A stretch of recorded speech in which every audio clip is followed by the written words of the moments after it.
Salam Om Swastiastu, Namo Buddhaya, salam kebajikan. Perkenalkan, nama saya Bajeng Nurul Widyaningrum, Magister Komputer. Saya merupakan dosen program studi D3 Reka Medis dan Informasi Kesehatan di Politeknik Binatada Semarang. Video ini saya buat untuk melengkapi salah satu persyaratan dalam pengajuan sertifikasi dosen gelombang 1 tahun 2025, yaitu pernyataan diri dosen dalam unjuk kerja Tridharma Perguruan Tinggi atau PDD UKT-PT, khususnya dalam bidang pengajaran. Pada kesempatan ini saya akan menjelaskan salah satu mata kuliah inti yang saya ampu, yaitu mata kuliah algoritma dan pemrograman. Mata kuliah ini berbobot 2 SKS yang terdiri dari 1 teori dan 1 praktik dan diajarkan di semester ganjil. Teknik pengajaran yang saya gunakan pada mata kuliah ini adalah metode Delivery Interaction Assessment atau yang biasa disebut dengan DAI. Mata kuliah ini membahas berbagai konsep penting, diantaranya berbagai macam konsep algoritma, data individu, data agregat di fasilitas pelayanan kesehatan, algoritma percabangan dan perulangan, algoritma sorting dan pencarian data, serta implementasi algoritma dalam bahasa pemrograman. Adapun capaian pembelajaran pada mata kuliah ini adalah mahasiswa mampu menyusun perancangan sistem informasi di fasilitas pelayanan kesehatan. Selanjutnya, capaian pembelajaran lulusan untuk mata kuliah algoritma dan pemrograman ini meliputi yang pertama, mampu menjamin kualitas data reka medis elektronik di fasilitas pelayanan kesehatan. Kemudian yang kedua, dari segi sikap, yaitu mahasiswa diharapkan mampu menginternalisasi nilai, norma, dan etika akademik serta menunjukkan sikap bertanggung jawab atas pekerjaan di bidang keahliannya secara mandiri.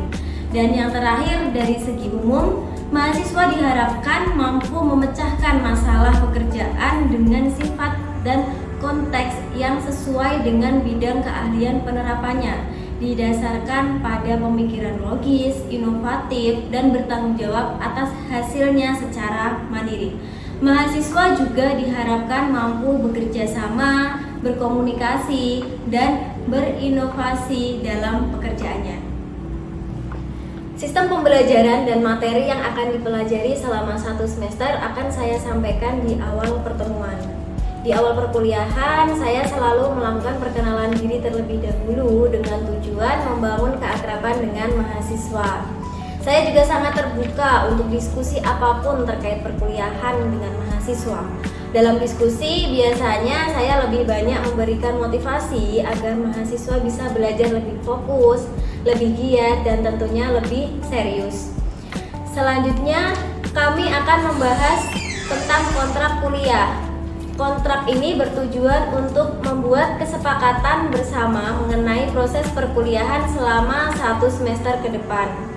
Saya juga akan mencoba mengetahui pemahaman awal masing-masing mahasiswa terkait dengan mata kuliah algoritma dan pemrograman dengan memberikan beberapa pertanyaan langsung ke mahasiswa. Pada pertemuan pertama, materi yang akan disampaikan itu mengacu pada rencana pembelajaran semester atau RPS. Kemudian pertemuan pertama ini nanti akan membahas terkait dengan konsep dasar algoritma, di mana dalamnya meliputi terkait dengan definisi, manfaat, dan struktur dasar dengan pengalaman pembelajaran identifikasi algoritma dalam kehidupan sehari-hari. Kemudian di agenda perkuliahan selama 1 semester ke depan itu nanti di pertemuan kedua membahas terkait dengan representasi logika. Kemudian di pertemuan ketiga membahas tentang data kesehatan, pertemuan keempat tentang struktur percabangan, pertemuan kelima implementasi, yaitu menyusun program dengan menu pilihan menggunakan if atau switch. Kemudian di pertemuan keenam akan membahas terkait dengan perulangan, pertemuan ketujuh membahas tentang implementasi loop, dan pertemuan kedelapan adalah kegiatan UTS atau ujian tengah semester untuk mengukur pemahaman dan kemampuan mahasiswa dari pertemuan 1 sampai pertemuan ke-7. Kemudian dilanjutkan pertemuan ke-9 itu tentang sorting. Kemudian di pertemuan ke-10 yaitu menulis kode sorting array, angka dan stringnya. Kemudian nanti di pertemuan 11 akan mempelajari terkait dengan algoritma searching. Dan yang pertemuan ke-12 adalah PHP searching. Dan yang di pertemuan ke-13 adalah penggabungan dari semua logika yang sudah kita pelajari. Kemudian di pertemuan ke-14 itu mahasiswa diminta untuk membuat sebuah mini proyek. Dan di pertemuan 15 itu membandingkan dan memberikan saran perbaikan dari mini proyek yang sudah dikerjakan. Kemudian di pertemuan terakhir atau di pertemuan 16 itu adalah ujian akhir semester atau UAS. Setiap pertemuan itu memiliki perbedaan pada kemampuan akhir yang diharapkan dari mahasiswa. Sebagai strategi delivery dalam penyampaian materi, saya menggunakan beberapa rujukan pembelajaran. Ini meliputi beberapa modul atau buku referensi yang sudah tersedia di Perpustakaan Politeknik Bina Trada Semarang, serta referensi lainnya yang dapat diakses secara digital. Di akhir perkuliahan, saya biasanya menggunakan metode secara interaktif untuk melihat bagaimana mahasiswa dalam memahami materi yang telah disampaikan. Politeknik Bina Trada Semarang sudah menggunakan SIAKAD untuk presensi mahasiswa, di mana mahasiswa dapat melakukan presensi secara langsung. Selain itu, dosen diwajibkan mengisi jurnal perkuliahan, sehingga ada ketertiban bagi dosen untuk menginputkan jurnal kuliah terlebih dahulu sebelum memasuki kelas. Pada penilaian mahasiswa, bobot penilaian pada mata kuliah ini sesuai dengan aturan dari Akademik Politeknik Bina Trada Semarang, yaitu UTS sebesar 30%, UAS sebesar 30%, kemudian kehadiran, keaktifan, tugas, dan diskusi sebesar 40%. Selain itu, kehadiran mahasiswa juga menjadi penentu apakah mahasiswa layak mengikuti ujian akhir semester atau tidak. Yaitu yang pertama, kehadiran minimal 75% dari total tatap muka dosen agar dapat mengikuti UAS. Kemudian jika kehadiran mahasiswa antara 40-74%, maka akan dikenakan sanksi berupa tugas tambahan. Jika kehadiran mahasiswa itu kurang dari 40%, maka mahasiswa tidak diperkenankan mengikuti UAS dan dinyatakan tidak lulus pada mata kuliah. Berikut saya akan tampilkan proses pembelajaran yang saya lakukan pada mata kuliah algoritma dan pemrograman di kelas. Selamat menyaksikan. Oke, Assalamualaikum warahmatullahi wabarakatuh. Waalaikumsalam warahmatullahi wabarakatuh. Selamat siang. Sehat ya? Sehat. Oke, minggu ini atau hari ini itu adalah pertemuan kedua dari mata kuliah algoritma dan pemrograman.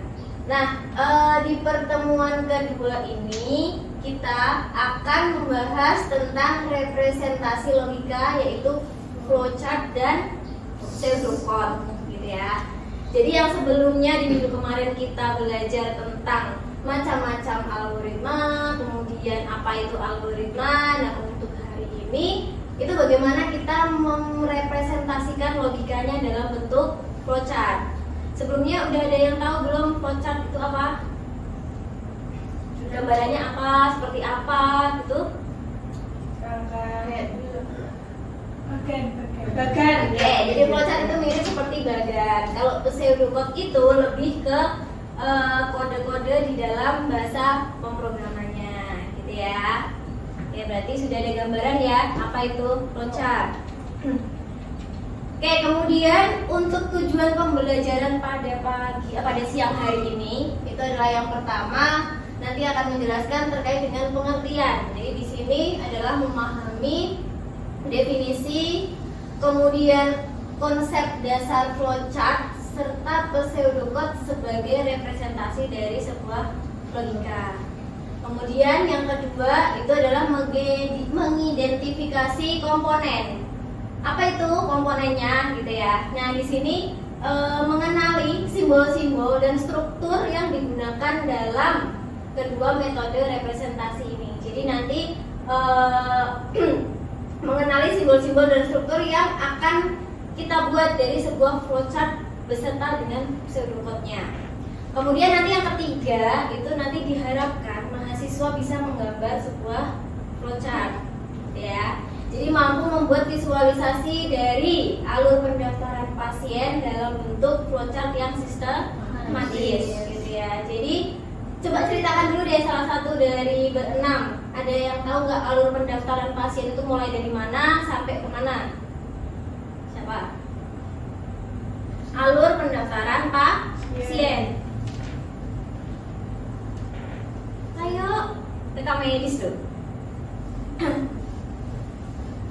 Pasien datang.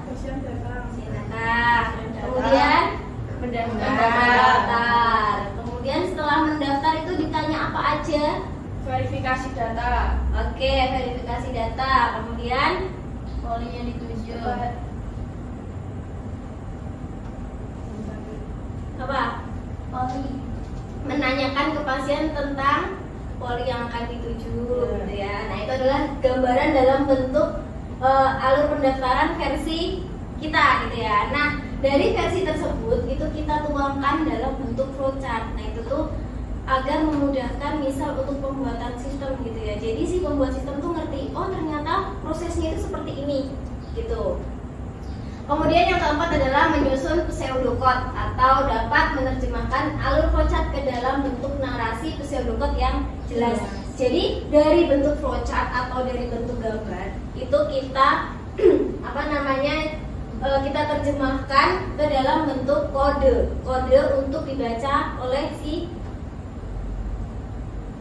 program, gitu ya. Jadi bahasa pemrograman, gitu ya. Itu nanti tujuan pembelajaran pada hari ini.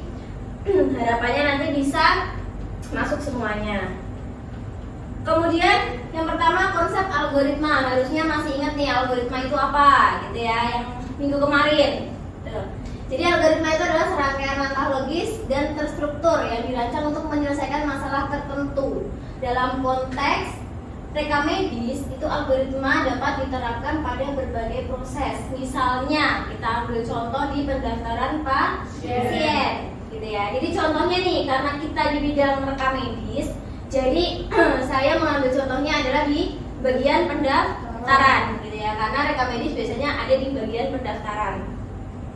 Nah, di dalam proses ini itu mulai dari pencatatan data, kemudian verifikasi identitas hingga menentukan poli tujuan dari pasien. Jadi semuanya mengikuti langkah-langkah yang berurutan dan harus logis, gitu ya. Itu adalah konsep dari algoritma. Kemudian apa sih pentingnya representasi logika, gitu ya? Oke, yang pertama adalah mempermudah visualisasi. Maksudnya adalah Membantu melihat dan memahami alur proses yang kompleks secara visual. Oke, berguna untuk Mengidentifikasi potensi masalah atau efisiensi. Jadi diceritakan dalam bentuknya itu visual, tidak langsung praktek dan masih belum jelas. Itu jadi di sini adalah maksudnya untuk diperjelas dalam bentuk visualisasinya. Ya, kemudian yang kedua adalah mendukung komunikasi. Jadi biasanya komunikasi ini terjadi ketika ada si pembuat program dan si perekam medisnya. Jadi kadang perekam medisnya maunya ABC, tetapi yang ditangkap oleh si pengembang sistem itu DEF. Nah, sehingga di sini kenapa dikatakan mendukung komunikasi? Karena ketika si perekam medis menggunakan bahasa perekam medis itu, tetapi si pengembang sistem juga paham. Nah, inilah bisa menggunakan dengan representasi logika ini. Jadi untuk mendukung komunikasi dengan beda pekerjaan, gitu ya. Kemudian pengembangan sistem.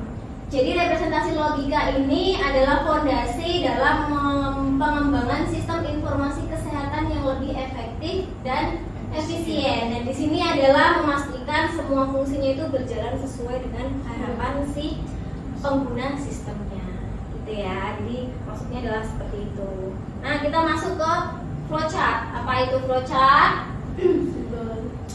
Diagram yang merepresentasikan algoritma atau proses yang dituangkan secara visual, gitu ya, menggunakan simbol-simbol standar. Nah, biasanya itu dimulai dari start gitu ya. Jadi start itu pasti gambarnya modelnya dalam bentuk oval. Ya, kemudian setelah di start itu biasanya kita ngapain? Kita harus menginputkan data kan? Nah, di sini turunlah ke input. Kemudian setelah input ngapain gitu kan? Jelas harus diproses gitu kan. Nah, di sini muncullah bentuk proses, kemudian dari proses ada input, masa nggak ada output? Kan nggak mungkin gitu ya. Jadi setelah input proses pasti ada output. Nah, setelah memperoleh output itu berarti dari proses itu telah selesai gitu ya. Jadi gambaran kasarnya itu adalah bentuk flowchart seperti ini gitu ya. Nah, tadi sudah terkait dengan pengertian flowchart. Sekarang bagaimana langkah-langkah untuk membuat flowchart? Yang pertama, ini pahami terlebih dahulu untuk alur prosesnya. Jadi, ketika kita akan membuat sebuah flowchart, itu kita harus memahami dulu nih prosesnya itu dari mana ke mana, inputnya bagaimana, outputnya apa, dan yang akan diproses seperti apa itu kita harus paham dulu, kita harus tahu dulu, gitu ya. Kemudian yang kedua adalah identifikasi keputusan dan aksinya. Jadi di sini tentukan setiap titik di mana keputusan harus diambil atau tindakan spesifik harus dilakukan dalam proses tersebut. Misalnya, ketika pasien lama atau pasien baru mendaftar gitu ya. Jadi biasanya dimasukkan dulu untuk pembuatan flowchart. Misal dimulai, kemudian setelah itu ada pasien datang, nah kan pasti ada pasien lama dan pasien baru gitu ya. Nah, untuk tindakan pasien lama dan pasien baru itu kan pasti beda ya kan. Nah, di sini dimasukkan dengan untuk identifikasi keputusan dan aksinya bagaimana. Kemudian gunakan simbol yang sesuai gitu ya. Jadi memang kalau di sebuah flowchart itu ada simbol-simbol tertentu. Jadi beda simbol itu beda arti. Misalnya di start itu simbolnya bentuknya oval. Jadi jangan dipakai di proses, gitu ya. Jadi nanti setelah ini kita akan mempelajari terkait dengan simbol-simbol yang akan digunakan pada flowchart, gitu ya. Kemudian yang terakhir adalah langkah yang terakhir, susun alur logis dan berurutan. Maksudnya adalah di sini hubungkan simbol-simbol dengan panah dan harus menunjukkan arah panahnya. Jadi tidak hanya garis. Kalau hanya garis itu tidak bisa menunjukkan kemana arah dari sebuah proses tersebut. Gitu ya. Ini adalah susunan alur logis. Itu untuk langkah-langkah. Ada yang ditanyakan? Masih ini ya. Udah ada gambaran belum? Udah ya. Oke, kita lanjut. Ya, setelah tadi kita mengartikan apa itu algoritma, kemudian apa itu flowchart. Nah, sekarang kita adalah masuk ke pseudocode. Apa itu pseudocode? Nah, pseudocode ini adalah cara untuk menjelaskan algoritma menggunakan bahasa sehari-hari yang terstruktur, mirip dengan bahasa pemrograman, tetapi tidak terikat pada sintak tertentu. Jadi sintak itu adalah kode-kode ketika kita menggunakan sebuah bahasa pemrograman, ya.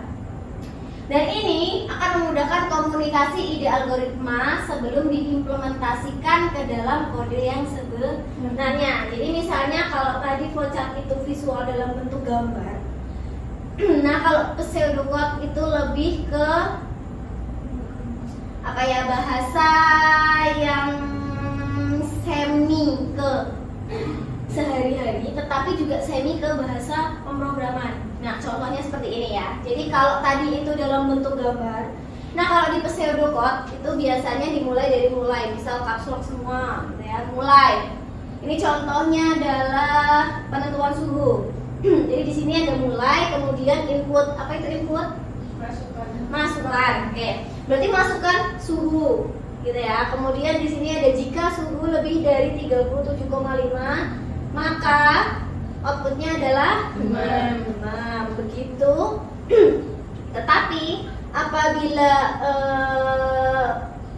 suhu ini itu lebih dari kurang dari 37 maka hasilnya adalah normal. Nah, itu adalah gambaran untuk contoh pseudocode yang sederhana gitu ya.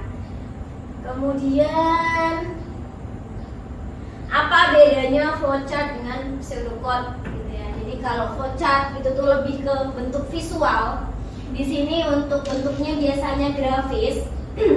Tetapi kalau pseudocode itu lebih ke naratif atau lebih ke teks gitu ya. Karena dia menjelaskan logika dan operasinya.